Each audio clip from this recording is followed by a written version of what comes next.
आज हम बात करने वाले हैं valid pullback and invalid pullback पे, क्योंकि ज्यादातर लोगों के साथ में ये प्रॉब्लम बहुत आती है और आज हम इस प्रॉब्लम को परमानेंट के लिए सॉल्व करने वाले हैं।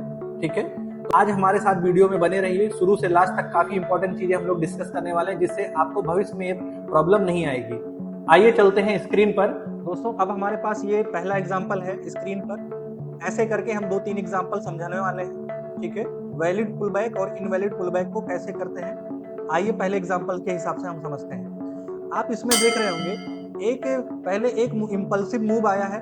इम्पल्सिव मूव मतलब क्या होता है, ट्रेंड के साइड में जो एक मूव होता है, ठीक है, लगातार वो सेम कैंडल जब बनती है तो उसको बोलते हैं एक इम्पल्सिव मूव। ठीक है, एक इम्पल्सिव मूव इधर बना हुआ है। अब जो इसमें आखिरी मूव क्या है, आखिरी मूव जो है एम कैंडल जो बनी है, पुलबैक को वैलिड इनवैलिड कब मानते हैं, जब ये कैंडल को ब्रेक करके क्लोज कर देगा तब हम इसको मानते हैं कि ये पुलबैक जो है, ये जो है एम का जो टॉप है जो वीक है, इसके ऊपर क्लोजिंग अगर दे देता है या वीक बना देता है, अभी आगे एग्जांपल में भी समझेंगे। इसमें देखिए क्लोजिंग बनाया है तो ये वैलिड पुलबैक माना जाएगा। इसीलिए आप देखोगे ये ग्रीन टिक बना हुआ है क्योंकि ये वैलिड पुलबैक है। और ये सेकंड में आप देखोगे फिर एक इम्पल्सिव मूव आया है।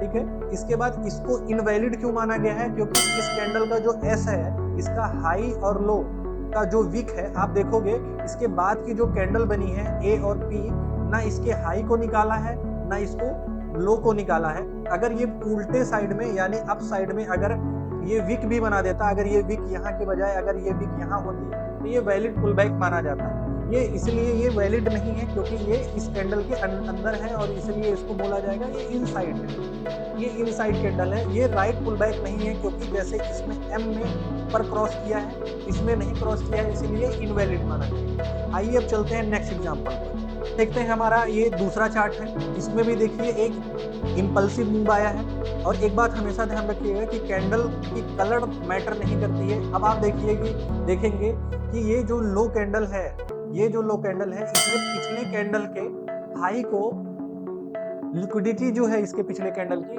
ब्रेक किया है, इसीलिए ये वैलिड पुलबैक माना जाएगा। वैलिड पुलबैक होता है जो पिछले कैंडल के हाई को वीक के साथ या क्लोजिंग के साथ में वो ब्रेक कर दे, उसी को वैलिड पुलबैक माना जाता है। ये इनवैलिड क्यों है, ये इसलिए वैलिड नहीं है क्योंकि ये जो बनी है सारी कैंडल, इस कैंडल के कैपिटल पी जो है, ये कैंडल जो हमारा पी है इसके अंदर बना हुआ है, इसीलिए वैलिड नहीं माना जाएगा। फिर आप देखोगे एक वैलिड पुलबैक आया है।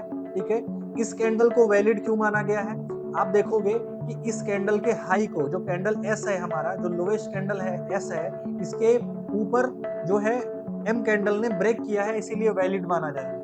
अगर ये एस कैंडल जो हमारा है वो एच कैंडल के अंदर होता, ये वीक यहाँ नहीं होती और ये इसके अंदर होता और यही एम कैंडल इसको ब्रेक किया होता, तो ये हमारा वैलिड नहीं होता, ये हमारा इनवैलिड माना जाता है। ये इनवैलिड होता उस टाइम पे, बट ये वैलिड क्यों है, क्योंकि इस कैंडल के अंदर नहीं है ये। आप देखोगे इसका विक जो है बाहर निकला हुआ है और जब ये बाहर है तो इसके ऊपर कोई भी कैंडल जाएगी तो ये हमारा कैंडल वैलिड माना जाएगा, जो इसको बोलते हैं कि वैलिड पुलबैक माना जाएगा। ठीक है, अब आते हैं नेक्स्ट एग्जांपल पर। पास एक एग्जांपल और है। इसमें देखिए अभी तक जो आप देख रहे थे वो डाउन ट्रेंड के लिए था, ये मार्केट जो है अप ट्रेंड में है। इसमें देखना है हमको कि ये वैलिड और इनवैलिड है क्यों। ये देखिए आपका इम्पल्सिव मूव है, ये है आपका करेक्टिव मूव। ठीक है, क्योंकि मार्केट अप ट्रेंड में है तो मार्केट ऐसे चलता है, इम्पल्सिव मार्केट चलेगा, impulsive corrective, impulsive corrective, impulsive corrective, ऐसे चलता है। अब इसमें समझते हैं कि ये इम्पल्सिव है हमारा और ये वैलिड क्यों है, क्योंकि जो कैंडल है, इस कैंडल का जो टॉप कैंडल है, इसके लो को इसने ब्रेक किया है, इसीलिए ये वैलिड पुलबैक माना जाएगा। यानी पिछली कैंडल का, अगर मार्केट अप ट्रेंड में है तो लो ब्रेक होना चाहिए, अगर मार्केट डाउन ट्रेंड में है तो हाई ब्रेक होना चाहिए।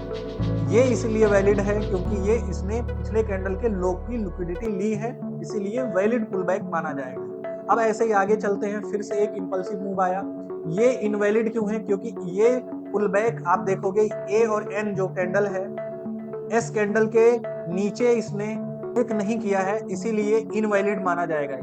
इनवैलिड, अगर ये वैलिड कब होता, ये वैलिड तब होता जब ये कैंडल, या तो दो कंडीशन बन सकती थी, अगर ये कैंडल हाईएस्ट हो जाती, कलर डजंट मैटर करता है, अगर यही कैंडल का वीक यहाँ तक होता और ये कैंडल इसके नीचे ऐसे ब्रेक की होती तो ये बिल्कुल ये वैलिड बन जाता।